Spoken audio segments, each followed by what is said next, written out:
Economy के बारे में पढ़ेंगे। Economy of Pakistan part 1। Okay, so here we start. Okay, economy की बेसिक्स पढ़ेंगे। इकॉनमी की सेक्टर ऑफ इकॉनमी पढ़ेंगे, कितने होते हैं, फिर इन्फ्लेशन क्या होता है, एक्सपोर्ट क्या होती है, इंपोर्ट क्या होती है, लोन्स क्या होते हैं, फॉरेन एक्सचेंज रिजर्व्स क्या होते हैं, बैलेंस ऑफ पेमेंट क्या होता है, टैरिफ क्या होता है, जीडीपी और जीएनपी में क्या फ़र्क होता है। तो ये कुछ इकॉनमी के बेसिस हैं। अगर आप पाकिस्तानी इकॉनमी को, किसी भी मुल्क की मईशत को समझना चाहते हैं तो ये सारे इंडिकेटर्स आपको देखने पड़ेंगे, आपको उस मुल्क की इकॉनमी के बारे में पता चल जाएगा। सेक्टर्स ऑफ इकॉनमी, इकॉनमी के कितने सेक्टर्स होते हैं। इकॉनमी के बेसिकली 3 सेक्टर्स होते हैं। कितने सेक्टर होते हैं? 3। एक एग्रीकल्चरल सेक्टर होता है, दूसरा इंडस्ट्रियल सेक्टर होता है और तीसरा होता है सर्विस सेक्टर।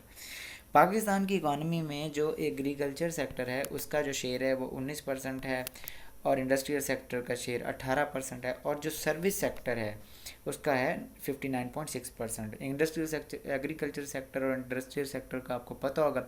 सर्विस सेक्टर ये होता है कि किसी भी बंदे के पास कोई हुनर है, वो उसको बेच के अपनी रोज़ी रोटी कमाता है, तो वो क्या है, सर्विस सेक्टर। फॉर एग्ज़ाम्पल बहुत सारे लोग क्या करते हैं, ऑनलाइन पढ़ाते हैं आजकल और वो उससे रेवेन्यू कमाते हैं, उनके पास हुनर है। इसी तरह से डॉक्टर हैं, वो क्या करते हैं, किसी दूसरे मुल्क में जाके या अपने ही मुल्क में वो अपनी सर्विस देते हैं और उससे उनको रेवेन्यू मिलता है। एग्रीकल्चर सेक्टर में भी आगे चीज़ें होती हैं। सबसे पहले क्रॉप्स कितनी का शेयर होता है पाकिस्तान की इकॉनमी में। एग्रीकल्चर सेक्टर में क्रॉप्स का शेयर, जो क्रॉप्स की कीमत होती है एक साल में, वो 19% होती है। जितना एग्रीकल्चर टोटल प्रोड्यूस करता है उसका 19%।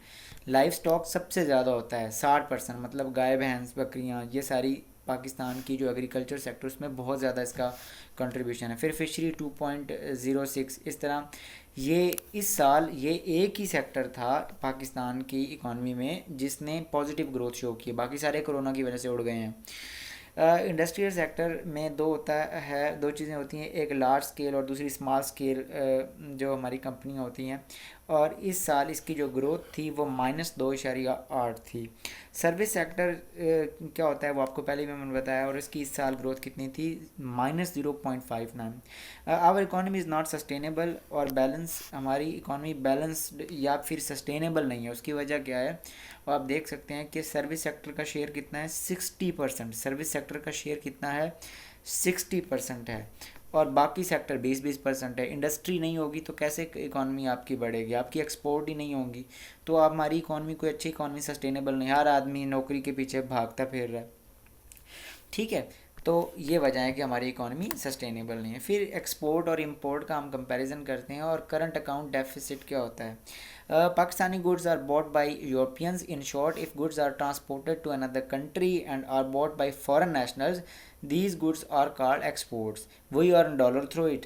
Last year exports value जो थी वो कितनी थी, $19 बिलियन। मतलब कोई भी चीज़ जो पाकिस्तान में बनी और यूरोपियन उनको ख़रीदते हैं, या साउथ कोरिया वाले ख़रीदते हैं, नॉर्थ कोरिया वाले, जापान वाले, चाइना वाले, कोई भी ख़रीद लेता है, तो वो हमें अपनी करेंसी में पैसे नहीं देते, वो हमें डॉलर्स में देते हैं, और डॉलर पे ही पूरा सिस्टम चलता है जो वर्ल्ड का है। ठीक है, उसका उल्ट क्या होता है, इम्पोर्ट। एक्सपोर्ट से कंट्री पैसे कमाते हैं, डॉलर्स कमाते हैं, और इम्पोर्ट से क्या होता है, if Pakistan buys made in America, or in other words all goods that come from another country and are bought by Pakistani nationals are imports.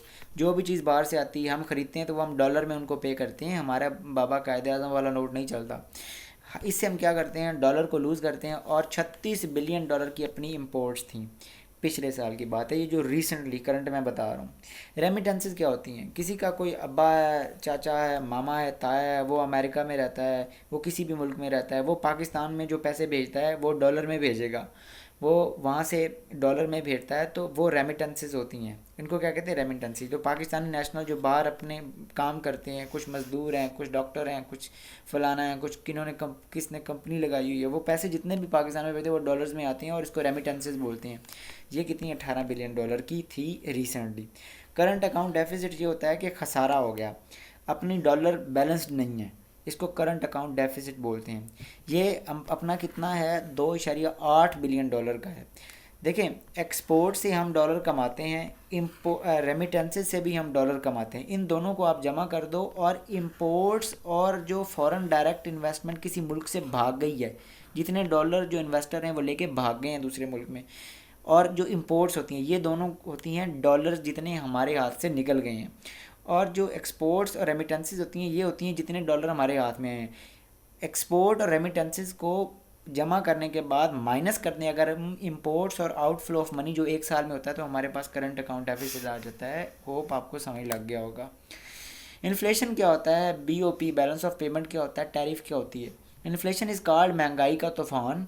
It means the surge in the value of a goods per year. For example, आपके पास 1,00,000 रुपया था, आप 1,00,000 रुपये रखते हो, आप बड़े खुश होते हो मेरे पास 1,00,000 रुपये पड़ा है, लेकिन याद रहे कि एक साल बाद अगर इन्फ्लेशन 8% हुआ, जो गवर्नमेंट आपको बताएगी कि गवर्नमेंट ने कितने पैसे प्रिंट किए हैं, प्रिंट करके इकॉनमी में डालें, उस पर डिपेंड करता है। और बाकी काफ़ी सारी चीज़ें होती हैं जिन पे इन्फ्लेशन डिपेंड करता है, महंगाई। तो अगर आपके पास 1,00,000 रुपये आज पड़ा है, तो अगले साल ये हो सकता है 90,000 रह जाए, क्योंकि 10% इन्फ्लेशन हुआ तो वो आपका 90,000 रह जाएगा। इसी तरह से अगर आपका 1,00,000 पड़ा है, अगले साल 5% इन्फ्लेशन हो तो वो आपका 95,000 रह जाता है। तो खुश ना हुआ करो, लाख पड़ा हो तो एक साल बाद उसकी कीमत कम हो जाएगी। बिजनेस किया करो, पैसे संभाल के मत रखे करो। बैलेंस ऑफ पेमेंट क्या होता है, बैलेंस ऑफ पेमेंट तब होता है, बैलेंस होता है पेमेंट में जब आपकी एक्सपोर्ट्स और रेमिटेंसेज, मैंने पहले भी ये बताया, दोनों चीज़ें जिससे डॉलर हम कमाते हैं वो इक्वल हो जाती हैं, बराबर हो जाती है। किसके, इंपोर्ट्स और movement of dollars out of country में डॉलर के मूव करने से।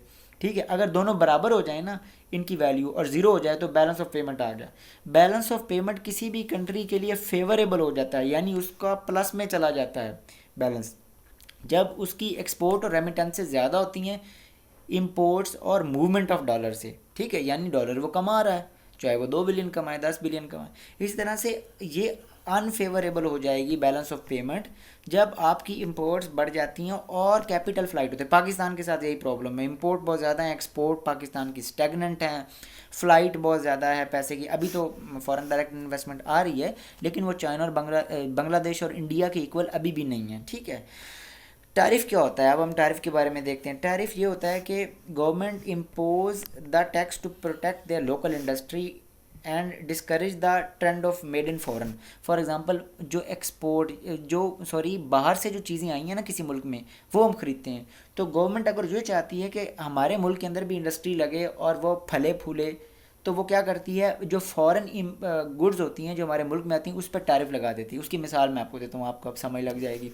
फॉर एग्जांपल, पाकिस्तान ने किसी ने कार वाली कंपनी लगाई, कार प्रोड्यूस करने वाली, और वो कार प्रोड्यूस कर रहे हैं 12 लाख रुपए की। ठीक है, और जापानीज़ कंपनी है, वो वही कार जापानीज़ कंपनी पाकिस्तान को ऑफ़र कर रही है, पाकिस्तानी कंज्यूमर को जो ख़रीदने वाले हैं 10 लाख में।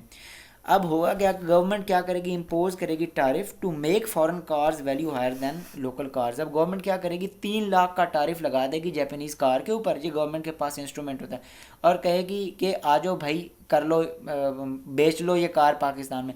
अब कोई बंदा पागल ही होगा जो जापानीज़ कार और पाकिस्तानी कार में अगर क्वालिटी का कोई फ़र्क ना हुआ तो जापानीज़ कार ले, जो कि 13 लाख की बन जाएगी टैरिफ के बाद, वो पाकिस्तानी कार ही प्रेफर करेगा 12 लाख की। तो टैरिफ एक ऐसा इंस्ट्रूमेंट होता है जो गवर्नमेंट्स इस्तेमाल करती हैं अपनी लोकल इंडस्ट्री को प्रोटेक्ट करने के लिए, कि ये ना हो कि हमारी लोकल इंडस्ट्री से जो बैरूनी ममालिक में जो लोग कंपनियां लगा के बैठे हैं वो आके हमारी लोकल इंडस्ट्री को तबाह कर दें, जो कि अभी अभी फल फूल रही, क्योंकि हर मुल्क चाहता है कि उसके अंदर इंडस्ट्रियाँ ज़्यादा हों।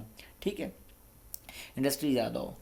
उसके बाद जीडीपी और जीएनपी में हम फ़र्क देखेंगे। जीडीपी क्या होती है, produce within boundaries of a country either by nationals और foreign countries. For example, Pakistan में कोई भी कंपनी आ गई, अमेरिका से आ गई, यूके से आ गई, जापान से आ गई, वो जितने एक साल के अंदर पैसे की चीज़ें प्रोड्यूस करती हैं, जितने पैसे की चीज़ें वो प्रोड्यूस करते हैं, और जितने पाकिस्तानी लोग जो पाकिस्तान की बाउंड्री के अंदर, पाकिस्तान के 4 सूबों में रह कर जो चीज़ें प्रोड्यूस करते हैं, उनकी जो वैल्यू होती है वो क्या होती है, उसको हम कहते हैं जीडीपी। यानी बाउंड्री के अंदर पाकिस्तान की जो सीमा रेखा है उससे बाहर नहीं जाना है, पाकिस्तान की जो बाउंड्री है, पाकिस्तान का जो बॉर्डर है उससे बाहर नहीं जाना। जीएनपी उससे उल्ट क्या होता है कि जितने भी ग्रॉस नेशनल प्रोडक्ट इसको बोलते हैं, इसको कहते हैं ग्रॉस डोमेस्टिक प्रोडक्ट, इधर क्या है, ग्रॉस नेशनल प्रोडक्ट। नेशनल से मुराद जितने भी पाकिस्तानी लोग, चाहे वो बाहर कमा रहे हैं सर्विसेज सेक्टर में, सर्विसेज प्रोवाइड करके, चाहे वो किसी ने अमेरिका के अंदर, इंडिया के अंदर किसी भी जगह पे कंपनी लगाई है, वो नेशनल जितने भी पैसे कमाते हैं पाकिस्तानी, जो पाकिस्तान में मौजूद हैं नेशनल्स, वो सारे जमा करने के बाद इसको कहती हैं जीएनपी, ग्रॉस नेशनल प्रोडक्ट। लेकिन याद रहे, जब हम जीएनपी को कैलकुलेट करेंगे तो जो भी फॉरेन कंपनीज, यानी कोई अमेरिकन कंपनी पाकिस्तान में आई है और उसने कोई गुड्स प्रोड्यूस किए, उसको जीएनपी में शामिल नहीं करते, क्योंकि उसका जो ऑनर है वो अमेरिका का होगा या फिर कोई यूके की कंपनी होगी तो यूके का होगा।